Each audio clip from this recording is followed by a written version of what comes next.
ഇതാണ് mid voice filter. ഇതിൻ്റെ സർക്യൂട്ടും കാര്യങ്ങളാണ് ഇന്ന് ഞാൻ ഈ വീഡിയോയിൽ പറഞ്ഞു തരുന്നത്. ഇത് നിർമ്മിച്ചിട്ടുള്ളത് നോൺ ഇൻവെർട്ട് തിയറിയിലാണ് ഇത് നിർമ്മിച്ചിട്ടുള്ളത്. ഇവിടെ ഒരു ബാൻഡ് പാസ് തിയറിയിലാണ് ഇതിൻ്റെ വോയിസ് സെറ്റ് ചെയ്തിട്ടുള്ളത്. പറഞ്ഞു തരാം. ആദ്യം നമ്മളുടെ ഓപ്പാമ്പ് എടുക്കുക. അതിനെ നോൺ ഇൻവെർട്ട് തിയറിയിലേക്ക് ഉള്ള സെക്ഷൻ എടുക്കണം. ഇവിടെ ഒരു ഇൻപുട്ട് കൊടുത്തു കഴിഞ്ഞാൽ ഇവിടെ ഔട്ട് കിട്ടും. ഇതിൻ്റെ ഇൻവെർട്ടും ഔട്ടുമായിട്ട് ഒരു 100K പ്രീസെറ്റ് ഉപയോഗിച്ച് വേരി ചെയ്ത് കഴിഞ്ഞാൽ നമുക്കവിടെ ഗെയിന് കണ്ടക്റ്റ് ആവും. പക്ഷേ അതിന് നമുക്കൊരു ഗ്രൗണ്ടിലേക്കൊരു റെസിസ്റ്റൻസിൻ്റെ ആവശ്യമുണ്ട്. പക്ഷേ ഇത് അവിടെ ഇല്ല. അപ്പോൾ ഇൻവെർട്ടറിലേക്ക് ഏതായാലും ഗ്രൗണ്ടിലേക്കൊരു റെസിസ്റ്റൻസ് വേണം. അതിന് വേണ്ടിയിട്ടാണ് നമ്മൾ ആ ഫ്രീക്വൻസി ഇവിടെ നമ്മൾ ഉണ്ടാക്കുന്നത്. അപ്പോൾ എന്ത് ചെയ്യുക, അടുത്തൊരു ബഫർ വോൾട്ടേജ് ഫോളോവർ തിയറി അനുസരിച്ച് ഒരു ബഫർ നിർമ്മിച്ചെടുക്കണം. വോൾട്ടേജ് ഫോളോവർ തിയറി അനുസരിച്ച് ഒരു ബഫർ നിർമ്മിച്ചെടുക്കണം. അപ്പോൾ ഇവിടെ ഗ്രൗണ്ട് കൊടുത്തിട്ടുണ്ട് 39K. ഇതിൻ്റെ ഇൻപുട്ടിൽ കയറി ഔട്ടിൽ വരും ആ ഗ്രൗണ്ട്. അത് കയറി വരുന്നതിൻ്റെ വാല്യൂ 10 NF ആയതുകൊണ്ട് ഇതുവഴി വരുന്ന ഫ്രീക്വൻസി ഹൈ ഫ്രീക്വൻസി ആയിരിക്കും.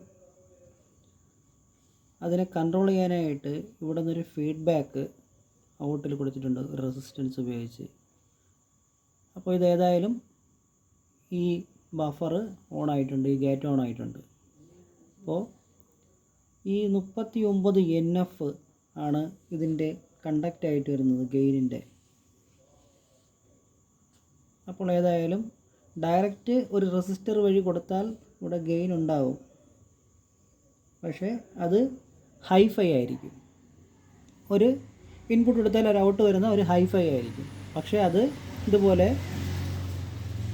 Law value capacitor high frequency conduct ചെയ്യുന്നതുകൊണ്ട് റെസിസ്റ്ററിൻ്റെ മുന്നിൽ നമുക്ക് ഡയറക്റ്റ് ഒരെണ്ണം കൊടുത്തു കഴിഞ്ഞാൽ അത് ഏത് രീതിയിൽ കണ്ടക്ട് ചെയ്യുമെന്ന് പറയാൻ പറ്റില്ല.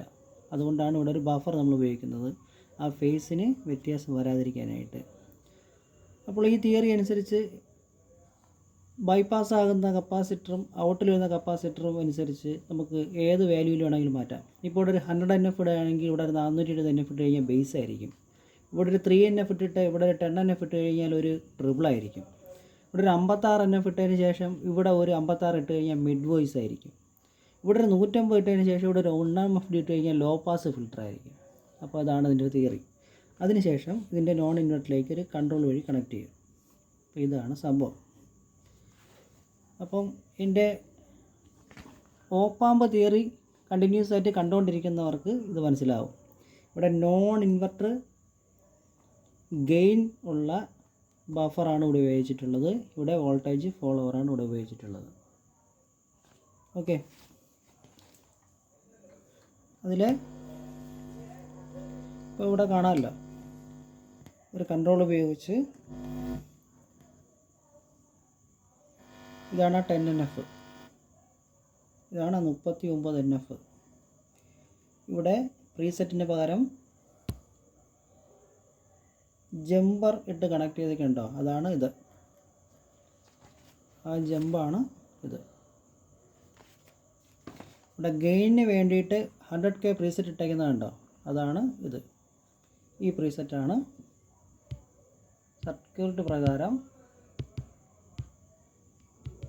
അതാണ് ഈ ഒരു പ്രീസെറ്റ്.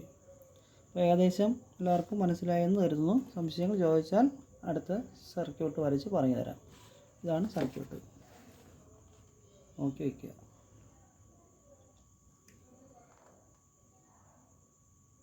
ഓക്കെ, അപ്പോൾ ഇന്നത്തെ വീഡിയോ അവസാനിപ്പിച്ചു.